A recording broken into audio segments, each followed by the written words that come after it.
As the day dawned, the veil of gray shadows thinned into light. Gentry glanced up and down the bayou. His gaze ticked across a downed tree.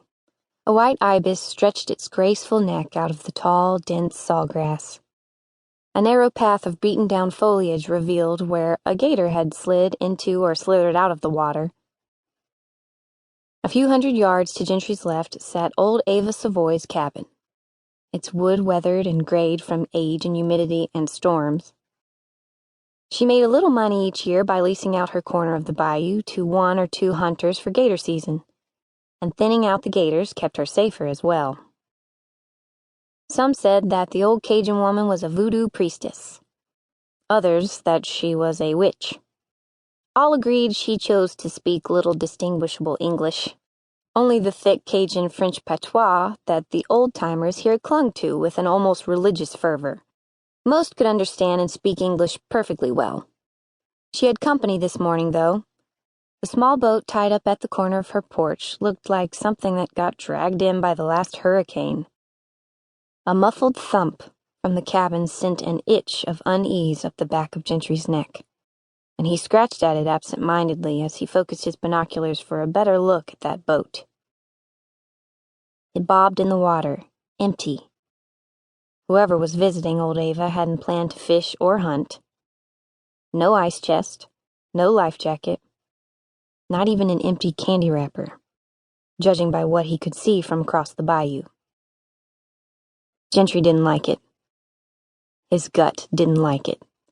However, everyone agreed Eva Savoie was a woman who would as soon take a knife to you as welcome you into her home, if she didn't like your looks. He was probably just starting to feel the exhaustion he'd been seeking. Gentry's lieutenant, Warren Doucette, always told his agents to check on Eva if they were working the area, and Gentry had stopped in a few times in the past. She was physically frail but mentally sharp.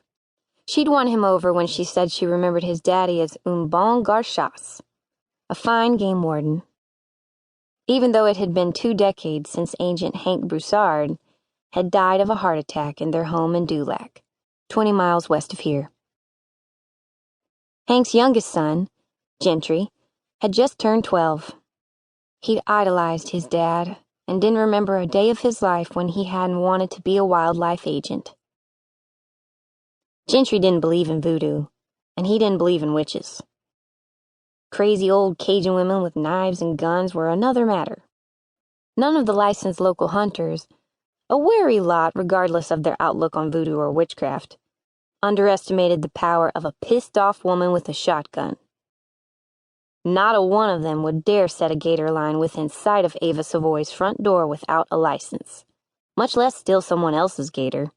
That meant Gentry's poacher was either one of the hunters who came in from North Louisiana or Texas for the season and hadn't figured out the system yet.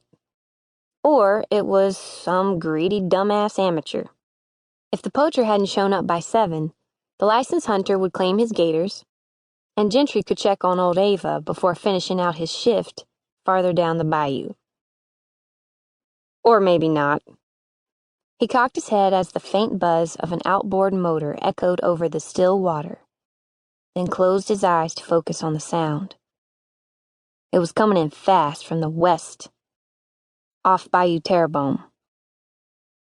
The seconds it took the boat to appear seemed like an hour, but Gentry finally spotted it rounding a turn from the juncture of Terrebonne and Whiskey Bayous. He raised the binoculars again, moving slowly to avoid detection. The newcomer killed his engine and stood up, using a pole to propel his boat in silence toward the gator line. The guy looked up and down the bayou, pausing to stare at the Savoie cabin. The poacher was alone, didn't have a flotation device anywhere Gentry could see, and wore an old long-barreled pistol in a holster on his hip like he was freaking John Wayne. Looked like Gentry had found his dumbass amateur. September had begun like August had ended, hot enough for Gentry to be sweating inside his summer uniform. Dark olive green shirt with LDWF Enforcement Division patches on the sleeves, and uniform pants in the same color. Easy to move around in, but guaranteed to induce a sweat in places one